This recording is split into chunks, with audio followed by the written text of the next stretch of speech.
Hi, this is the Honor Pod X9 and I'll show you the face unlock test on this device.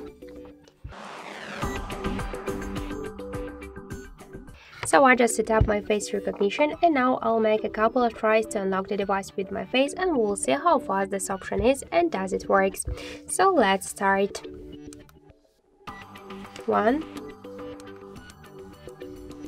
2, 3, 4, 5.